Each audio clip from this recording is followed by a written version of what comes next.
अतिथि शिक्षक रखने के आदेश तो जारी हुए, लेकिन रिक्त पद पोर्टल से गायब कर दिए गए। नमस्कार दोस्तों, डियर में आपका एक बार फिर से बहुत बहुत स्वागत है। अतिथि शिक्षकों से जुड़ी महत्वपूर्ण खबरों के लिए इस चैनल को सब्सक्राइब कीजिए और वीडियो अच्छा लगता है तो इसे अपने दोस्तों के साथ शेयर भी कीजिए। आज की यह खबर है, चूँकि आप सभी को पता है कि अतिथि शिक्षकों की नियुक्तियां प्रारंभ हो गई हैं, परंतु विमर्श पोर्टल से बहुत से पदों को गायब कर दिया गया है। जी हाँ, मान लीजिए किसी स्कूल में 2 अतिथि शिक्षक थे, तो अब वहाँ केवल 1 पद ही प्रदर्शित हो रहा है। ऐसे में एक अतिथि शिक्षक बेरोजगार ही रहेगा।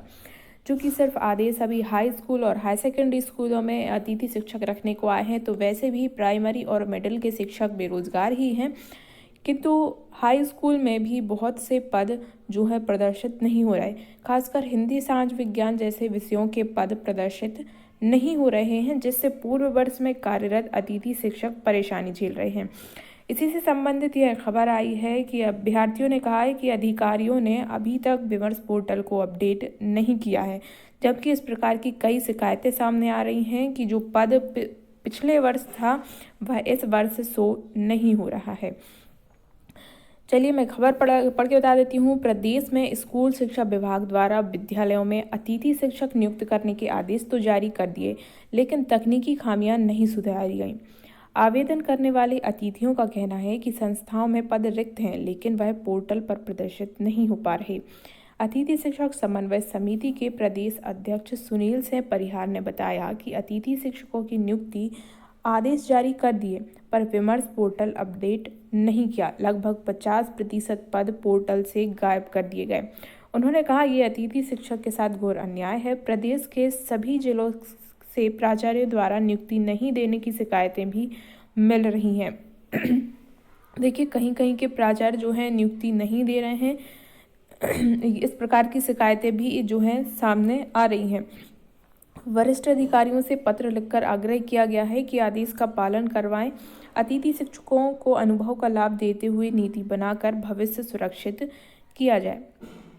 इसके बाद आज की दूसरी खबर अतिथि शिक्षकों से संबंधित है कि शिक्षक पात्रता उत्तीर्ण अभ्यर्थियों ने सरकार के समक्ष हाथ फैलाई। यहाँ अतिथि शिक्षकों से संबंधित यह है कि पात्रता परीक्षा उत्तीर्ण अभ्यर्थियों की मांग सिर्फ इतनी है कि जो है अतिथि शिक्षकों की नियुक्ति बाद में की जाए। पहले जो 2 वर्ष से जिनने परीक्षा उत्तीर्ण कर ली है और लगातार धरना प्रदर्शन, ज्ञापन और ये आंदोलन वगैरह कर रहे हैं, तो पहले उनकी नियुक्ति कर दी जाए। उन्हें अतिथि शिक्षकों की नियुक्ति का कोई विरोध नहीं है, बस इस बात का खेद है कि जब 2 वर्ष परीक्षा पास किए हो गए हैं तो आप नियमित शिक्षकों की भर्ती क्यों नहीं करते, और अतिथि शिक्षक जबकि स्कूलों में रखे जा रहे हैं। उनकी मांग बस इतनी है कि पहले पात्रता परीक्षा उत्तीर्ण अभ्यर्थियों को नियुक्ति दी जाए, उसके बाद अतिथि शिक्षकों की नियुक्ति प्रारंभ की जाए।